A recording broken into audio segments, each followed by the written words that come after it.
Oh, yeah. So, very exciting. Check out what I got going on here. It's a CPI Racing pipe built specifically for this saw. Okay, this saw is the 377 XP that I have built for Aaron. And this saw will come out after he has already received it. So it is very possible that he does not want this pipe. And I understand that. I really understand that. He is wanting a work saw. These things can be cumbersome, and I don't know if he'll want it. If he doesn't want it, then that's fine. I'll keep it and I'll use it on something that I've got. But I think that once he runs it, he's definitely going to want the pipe. Even if it's just for that every now and again, pull it out to whoop somebody's ass. So I went ahead and rolled the dice and took a chance. And Aaron, I'm sure that you're watching this, or you will watch it, have watched it. So just know that I fully expect that. All right. So in order to get this, I found it on eBay, and I ordered it with the stinger coming out. All right. The stinger is just simply a pipe where it tapers down and everything. And as soon as I ordered it, I saw that they had them where the stinger was internal. And I was like, oh God, I should have gotten the internal stinger. I don't know if it makes any difference in performance. It might make a little bit here and there. We're talking like 0.2 horsepower, maybe not. Maybe it doesn't make a difference. I don't know. But definitely, if there's any chance of him using this saw, he would anybody I think would prefer to have it without the stinger, unless you're going to put a silencer on there of some sort. And maybe, anyways, I don't know. I know Dub, yours has the stinger on it. Maybe you wanted it that way, maybe you didn't. I don't know. But I figured I'd show you guys what's up and tell you my initial thoughts first off and everything. And first off, I immediately had to go ahead and on the sides here, right? The screws would not drop in easily, right? They were fighting the weld. There's a weld that goes all the way around. So no big deal. Stuff like this happens whenever you're doing one-off custom stuff. The screws may have went in for them, or at least went in good enough, and they thought they're good, and there's nothing wrong with that. That's the way everything works, you know. But it looks like I need to cut a little bit more, just a hair more. I like the screws to sit nice and flush, and I like to be able to use a lock washer. So, especially on exhaust where it can rattle loose. So I will go ahead and hit that just a little bit more. But that's the first problem I see. And you know, the guys over at CPI making this, I am quite certain that they want to hear honest reviews like this. If you're going to do this at home, right, that's where I cut it.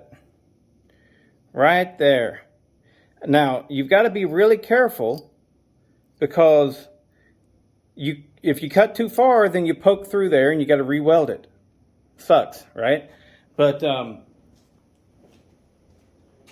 this is common. I build pipes. You guys, if you watch the channel, you know that I build pipes, and I run into this exact same thing. It's almost unavoidable. So if you get one of these things, don't be upset. Just be understanding. It's like, well, that's the way it works. Right now, I'm just going to do a dry fitment. I'll probably... Oh, that's the wrong bolt. Here we go. I was like, that don't fit.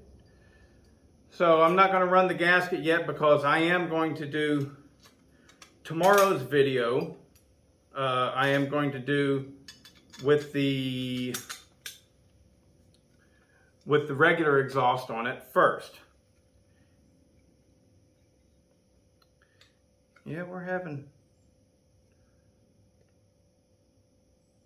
all kinds of little fitment issues. I got to warble that hole out. That ain't going to work. That ain't going to work.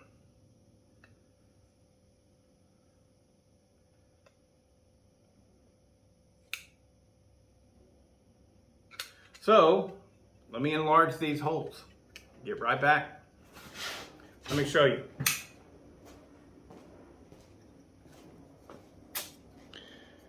See how it's crooked? So these holes are too close together. So just a little bit of warbling them out. That's what I'm going to have to do. Okay, back again. All I did was drill them out to 1/4 of an inch. And we shall see if this works.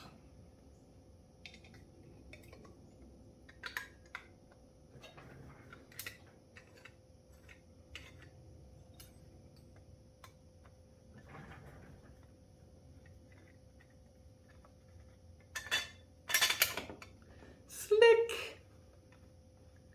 So yeah, I mean, with something like this, I mean, you guys, if you watch the channel, you've heard me saying this time and time again. I raced a lot of motocross, I worked at a professional quad shop out in Las Vegas for a little while. And, you know, aftermarket parts quite often are like this. You know, just little teeny tiny things you've got to be willing to go, well, I got to hit that with the hammer a little bit. My muscle truck, my Dodge D150, I put a set of Doug's headers on it. And it's arguable who makes the best Mopar headers. Best headers, period, I guess. Definitely in that argument is Doug's. So Doug's makes fantastic headers. But even still, I had to beat the piss out of them with a hammer. All right, so, okay. Step 2. Can't run the dogs. Now, I will say that sucks. Right out the gate, that really blows. You want to be able to run the dogs. Maybe I can get it on there.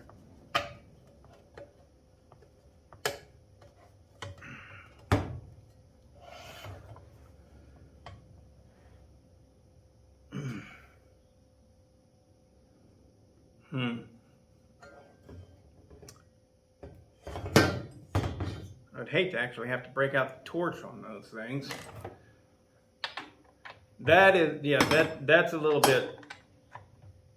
Should be able to run the dogs, fellas. Because once that's on, that's going to be back far enough to where the distance isn't going to be a problem. Maybe it'll be one of those things where I can put the pipe on and then put the dogs on. We shall see. And now, another thing that actually, I gotta be fair. I guess I don't have to be fair. I can say, fuck it. But I like being fair. I like calling out everything that I see. Aaron's running aftermarket dogs on this.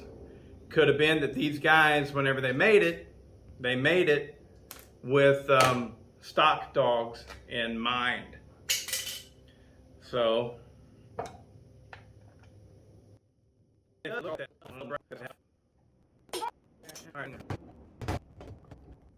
alright. These springs can be maddening to get on. Hopefully this one isn't too bad.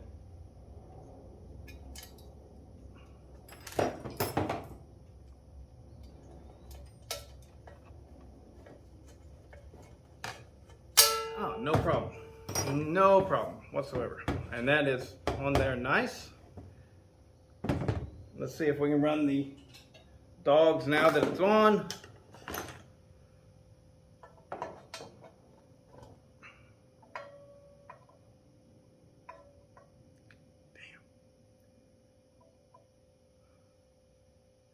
I'm going to go ahead and cut it a little bit. I'm going to cut that nub off of there.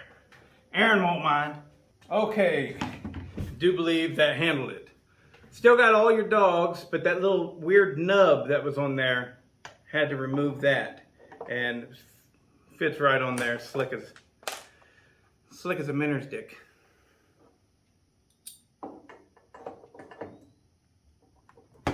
And if you think about it, that's really slick.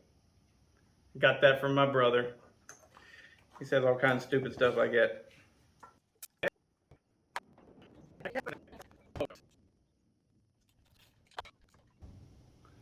All right, there she is.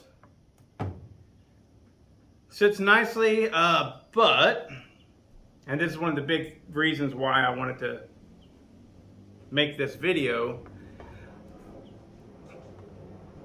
I don't know, that feels sturdy. I kind of feel like it needs a mount from here to here.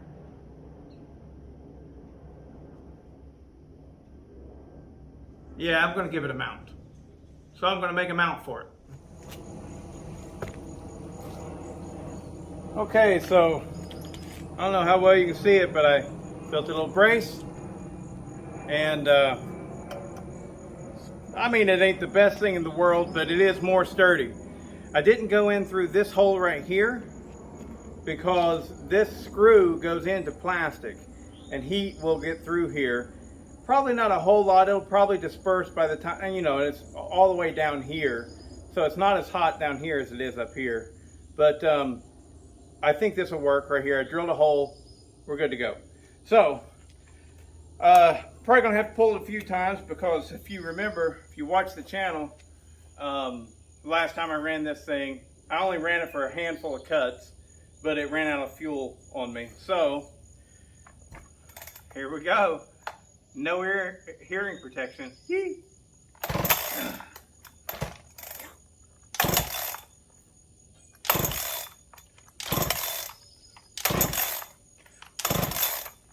She's got some compression. There we go.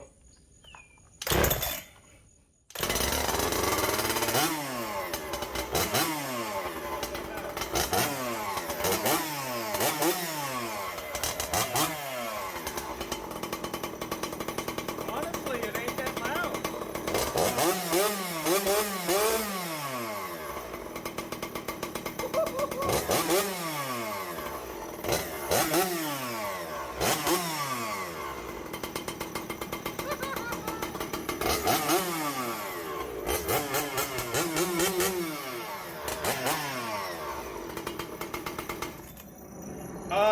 Yeah, it ain't that loud at all, really, because the sound's going out back here. Some of my hammerhead pipes are louder than this. That's very surprising. Very, very surprising.